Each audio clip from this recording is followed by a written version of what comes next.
Hi, I'm Nicole Trimble. I lead the Workforce and Talent Initiative here at FSG for the Shared Value Initiative. And I'm so grateful to have Kathleen here with us, who's the Senior Vice President and Chief Sustainability Officer at Walmart. Many of you heard Dr. Porter yesterday throwing a lot of love at Walmart. And he even said that Walmart's transitioning their entire company to having a shared value mindset. And he provided several examples of how they're doing that with workforce. And so we're going to talk with Kathleen today a little bit about how she's looking at transforming workforce at Walmart and the whole ecosystem of our workforce community in the US. A couple things about Kathleen, just so you know how special this moment is to have her here. Kathleen, before this position, was at McKinsey for over 20 years. She's a Rhodes Scholar. She's a mom of 3. And just last week was named, we love fortune lists here at the Shared Value Initiative. She was named number 23 on the world's greatest leaders on fortune lists. So,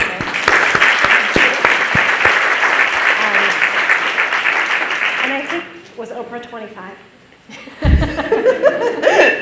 My kids pointed that out. Yeah. So, my crowning achievement in life. Something like that. Pretty cool. It's pretty cool. No big deal, right? No big deal. So, and you know who's right after us? Alan Murray from Fortune. Yeah. Not who you thought I was going to say, but yeah. Yeah. To set the stage for those of you that don't live, sleep, eat, and breathe workforce like Kathleen and I do, and for those of you that aren't necessarily based in the U.S., we're at a historical moment with U.S. workforce. 46% of employers in the U.S. are having trouble finding talent. Yet 11 million people are unemployed, disproportionately people of color. And the mismatch is often the skills gap. To add that to a global perspective, if you add the EU to that, it's about 285 million unemployed and about over 850 million underemployed. And so we're seeing this burgeoning change in workforce, not just because of the tightening labor force, but also because of AI, automation, changing demographics. And Walmart, Kathleen was given this incredible honor from Fortune around the sustainability work at Walmart. But really what it was about was unbundling. And what Walmart has done so well is looked at the ecosystem and tried to play across the whole ecosystem, and that's what they're doing with workforce as well. So we're really looking forward to hearing about how you're taking a leadership perspective here and how others can follow. So Kathleen, can you tell us what motivates you personally to do this work, and why has Walmart chosen to make workforce a pillar of its shared value strategy? Yeah, happy to. Well, first of all, thank you for letting me be here with all of you today. It's my honor. I joined Walmart about 5 years ago, as you said, after many years at McKinsey. And the reason that I left McKinsey and went to Walmart is I had been working for quite some time with clients in the retail sector. Actually, none of them Walmart. I had all other retail clients.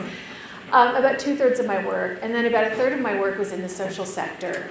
And in both sets of clients, I was working on transformation. How do you transform organizations, or in some cases, broader systems for better health, better performance? And one of the central questions we were looking at, especially in the system transformation work, was how to engage the private sector in large-scale system transformations. So the things I was more focused on were things like global health, some agriculture, things like that. So I got a call from my friend Sylvia Burwell, actually, who was at the Walmart Foundation. She was president of the Walmart Foundation, and she said, listen, I'm going to go work for Obama, and you should move down to Arkansas. And I said, Sylvia, I'm not moving to Arkansas. Are you kidding? Living in Canada, 3 Canadian children, Canadian husband. But she said, no, you need to look at this. And so I went down to Bentonville, spent a day, and met the leadership team there. And I was so surprised because, again, I'd never served Walmart. My clients were all these other retailers, and I didn't really know that much about Walmart, except what we all read in the paper, which frankly wasn't super great most of the time. I was so surprised by the people I met, the aspirations, the assets, what they were already working on, and this vision that they had, which was to bring the foundation alongside the business and say, what could we do with our business assets to drive value for society on critical issues, but in a way that also strengthens the business. So just intellectually for me, that was really interesting because that's what I had been writing, working on with all of my other clients at McKinsey. And when it comes to economic opportunity as part of that agenda, it was personally very resonant with me because probably like many people in this room, if I look at my own family history, my family, 2 generations ago, they were barely getting by. Nobody certainly went to college, let alone maybe even not finished high school, my grandparents.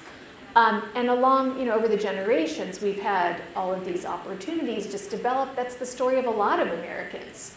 And in my own personal life, I was so fortunate to have so many opportunities, to go to a great high school, have a family that valued education, to be able to get a scholarship and go to university. These were opportunities that I personally have benefited from substantially in my life and has opened up all kinds of opportunity for the next generation of my family, my own kids. And so this question of what kind of opportunity do we provide every person in this country is a personally deeply meaningful question for me. So when I joined Walmart, this was about 5 years ago, it was with the understanding that we were going to work on sustainability of supply chains, also community initiatives, a lot of great things Walmart's been doing around disaster relief and hunger relief and so on. But this question of economic opportunity was a big one and a big part of the agenda from day one. And that's why I joined the company. Thanks. And so you personally walked in knowing that economic opportunity is important to you. Mm-hmm. What is the business value for Walmart to be investing in economic opportunity, workforce, and talent? Mm-hmm. So workforce development is a massive shared value opportunity, not just for Walmart, but retailers in general, and we think the private sector writ large, and then the country, right?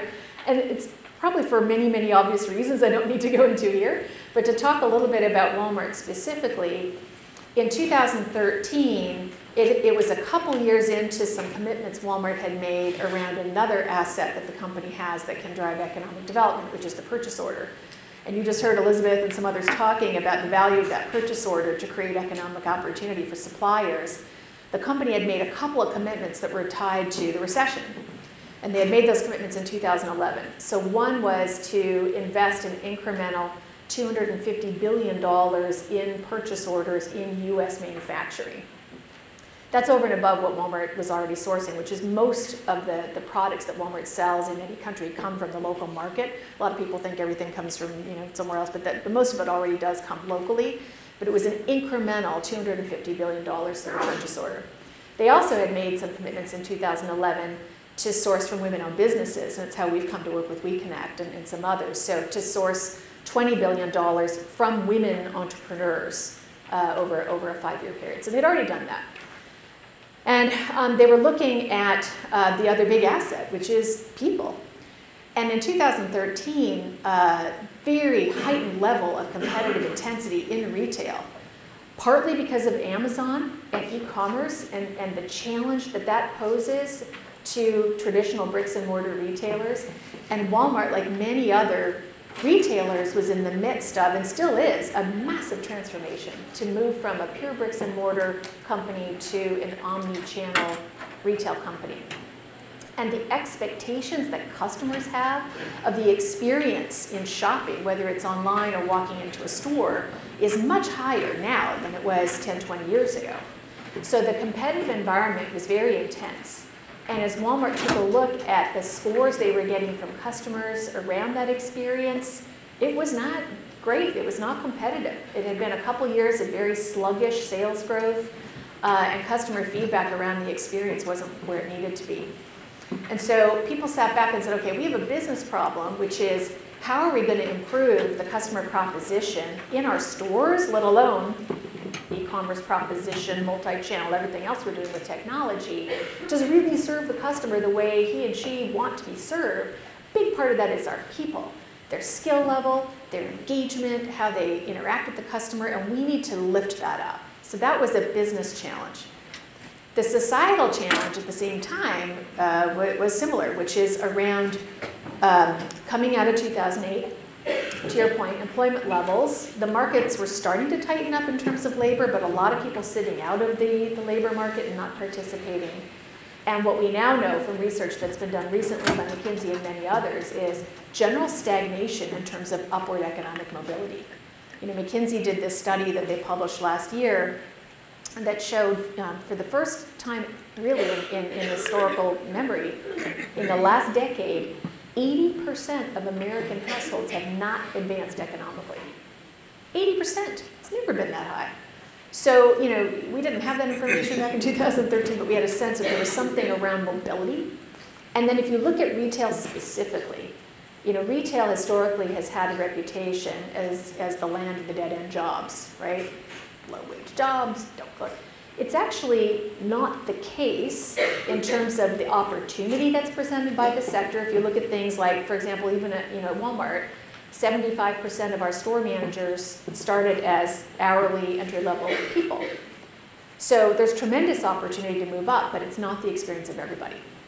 So from a societal perspective, the question is, how can you take a sector like retail, which has incredibly low barriers to entry into work, right? It's very easy to get a job in retail. You can come into the workforce, attach yourself to a job.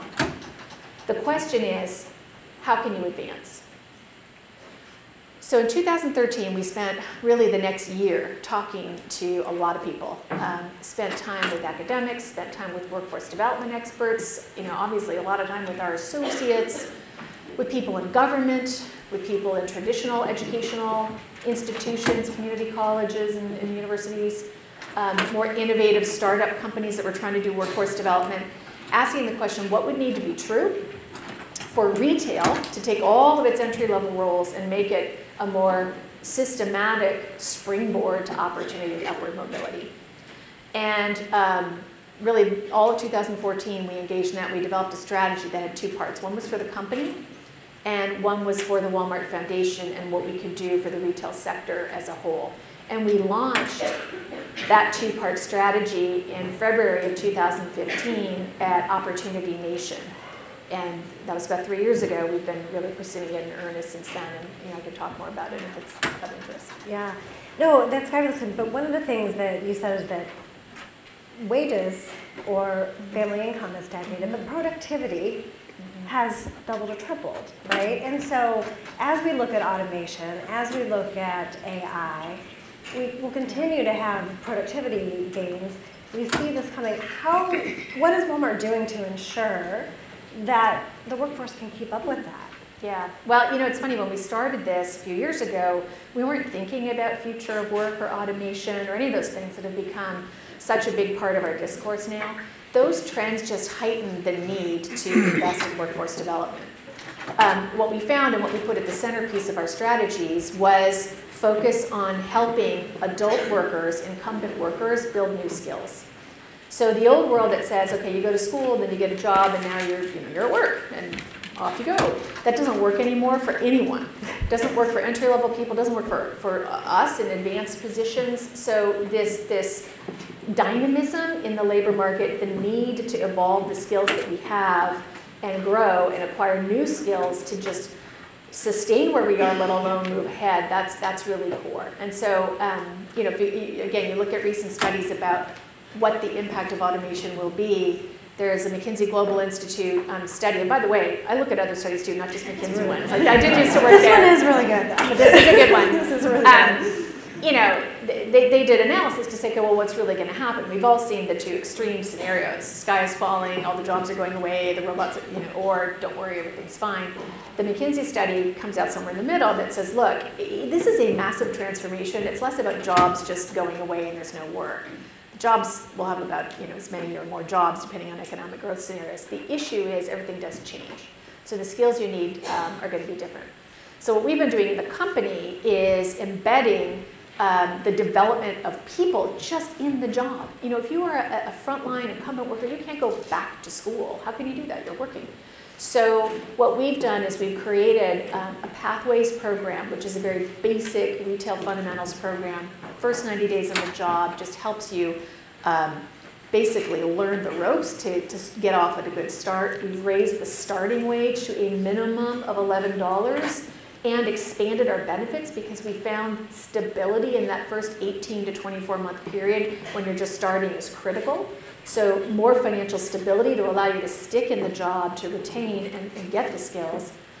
And then we've created something called the Walmart Academy, which is 200 physical places around the country, each one within an hour's drive of any Walmart associate. And that's for developing more advanced skills that move people from entry level to supervisory positions, specialist positions, produce department, electronics department, and so on, and hourly supervisor roles that then are the first stage toward being store manager. And how many people last year did you put through the So academies? we have put 325,000 people through the academy. And you know, they're graduating cap and gown, certificates. These are meaningful skills that would allow them to succeed not only at Walmart, but anywhere in the service sector. So through the foundation, we're working with many others, competitor retailers, community colleges, startups like Opportunity at Work, Burning Glass, Kale, you know, workforce boards, a broad range of FSG. Yeah, no, FSG has been a great partner in terms of really helping with research and understand what's the business case and what works and what doesn't for people's advancement and other things we've had going around hiring fairs and so on. So trying to strengthen the ecosystem and make upskilling of incumbent workers the norm, make it easier, use technology, serious games, online colleges, boot camps, other approaches that would help people acquire relevant skills for work on the job and just make that the way that we all operate now. Thanks. So as we close out, one last question that if you could let everybody know, we have a lot of employers in the room. A lot of people might say, oh, Walmart can do this, they have the whole world and the resources. What's something that every employer should be thinking about doing with the new world of work in front of us? Well, so some of what we're doing is hard unless you have the resources to do it. So for example, the Walmart Foundation, we have a whole grants program. You know, we're spending $100 million in grants over 5 years on this. But you don't need to do that to do what I'm talking about, which is, this is about system transformation. This is about culture change. This is about every employer viewing their people in terms of opportunity for those individuals and investing in the upskilling on the job. Can be through coaching, can be through training.